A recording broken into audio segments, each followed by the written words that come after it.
Boche gold and diamonds. Buy now pay later. CPM Palakkad area committee യോഗത്തിൽ പിണറായി വിജയനും MV ഗോവിന്ദനുമെതിരെ രൂക്ഷ വിമർശനം.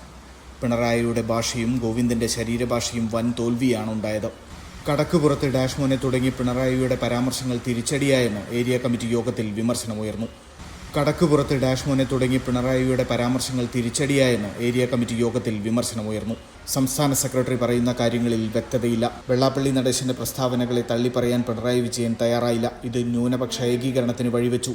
പാലക്കാട് മണ്ഡലത്തിൽ വോട്ട് കുറഞ്ഞത് ഇതൊക്കെ കൊണ്ടാണെന്ന് ഏരിയ കമ്മിറ്റി അംഗങ്ങൾ വിമർശിച്ചു. തൃത്താലയിലെ തോൽവി മണ്ഡലത്തിലെ പാർട്ടി പ്രവർത്തകരെ വിശ്വാസത്തിൽ എടുക്കാത്തതിന്റെ ഭാഗമാണെന്നും ഏരിയ കമ്മിറ്റി യോഗത്തിൽ വിമർശനമുണ്ടായി. പ്രശ്നങ്ങൾ കണ്ടറിഞ്ഞ് പരിഹരിച്ചില്ലെങ്കിൽ പാർട്ടിക്ക് നിലനിൽപ്പില്ലെന്നും അംഗങ്ങൾ പറഞ്ഞതായാണ് സൂചന.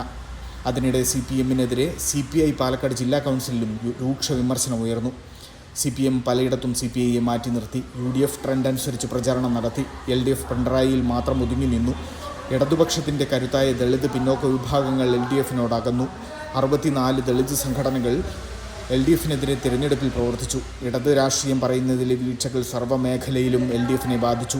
പാലക്കാട് മണ്ഡലത്തിലെ പഞ്ചായത്ത് തല കൺവെൻഷനുകളിൽ പോലും CPI ഭാരവാഹികളെ പങ്കെടുപ്പിച്ചില്ല തുടങ്ങിയ ആരോപണങ്ങളാണ് ഉയർന്നത്. P. സന്തോഷ് കുമാർ MP പങ്കെടുത്ത ജില്ലാ കൗൺസിൽ യോഗത്തിലായിരുന്നു വിമർശനം.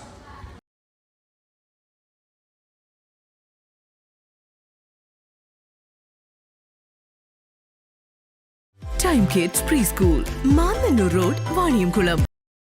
Dot view news. കാഴ്ചകളാണ് ലോകം, കണ്ടു തുടങ്ങുക.